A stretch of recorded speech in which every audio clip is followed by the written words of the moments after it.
Rihanna was trafficked to Def Jam. She was an innocent baby when she came over here. And look She at was her now. 14 going on 15 years old.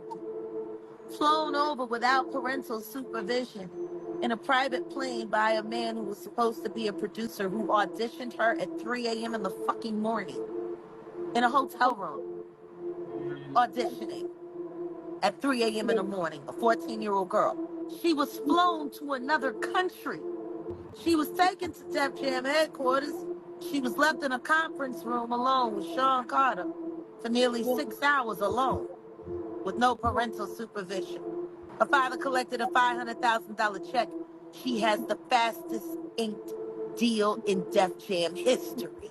So tell me about your audition with Jay-Z. Tell me what he said to you. A really good audition. Yes. But before I met him, I was so nervous. I was shaking literally. But the moment I walked into the office, the atmosphere was so warm and welcoming. And you had to sing a cappella for him? Yes, I had to sing. I sang Pun de Replay. I sang another ballad from the album last time. Yeah. So then what did he say to you? He said something to you.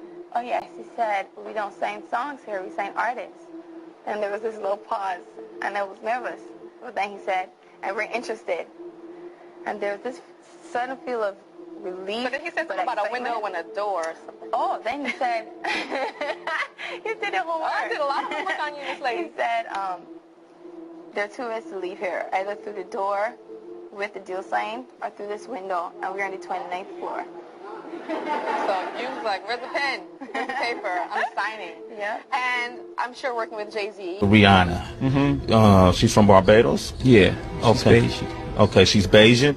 How did you come in contact with her? I mean, did you fly over there? No, Jay Brown had actually bought me the song. She has a song right now, and it's I wouldn't say massive because of her roots when I first heard the song. And then, he kept going, Jay Brown, he kept being persistent. I was like, you know what, bring her by. Mm-hmm. And when she walked into our office, I was like, she just had, it was just something about her. It was just, she had this, it was just something about it. And then she performed the song, and I was like, okay. Mm-hmm. Okay, then, we sat down and we talked, and they were talking about how she would stay in the studio and try to get the verse over, and then come back the next day. I was like, oh, work ethic, everything is there. So we signed it that night. We didn't let her leave the office. Really? The 3 in the morning was when that contract got signed. So from the meeting around 3, 4 in the afternoon, we signed it by 3 in the morning. Wow. That day, I was absolutely certain. She walked into the office, and I heard the record, and I was really afraid of the record. It was so big that I thought the record would be bigger than her. Right. I thought the record, she would be the Pun de Replay girl. Forever. Yeah, but I took the meeting anyway. I said, let me just meet her. And beautiful when girl. I met her that day, I knew she was a star. Like, just her look, the way she walked into a room and her confidence, and she performed in my office. And she was, what, 17 years old at that point? She was 16. 16, and she has the confidence of it. She's like an old soul in a sense, right? Absolutely.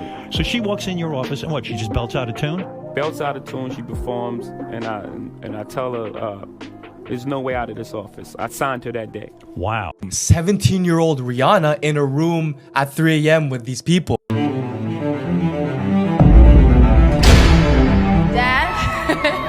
I know I promised you I'm gonna give you my first Grammy. I have to fight for this one. She said she wanted to thank everybody for her first Grammy.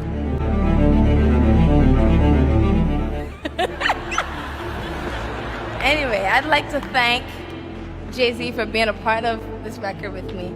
She'd like to thank Jigga Man for being the greatest in the world. Record. Tricky Dream for writing such a beautiful record. Thank you. Me, Prophet Muscle, I don't have to say no more. Y'all saw what happened. Just remember, don't idolize these celebrities like the Bible says. Follow my slogan, no sex, no drugs, no club. I never had sex like Jesus, even though I got Hollywood stars like Christina Milian begging me to sleep with her. What's up, it's Christina Milian. Have a great fight for Prophet Muscle.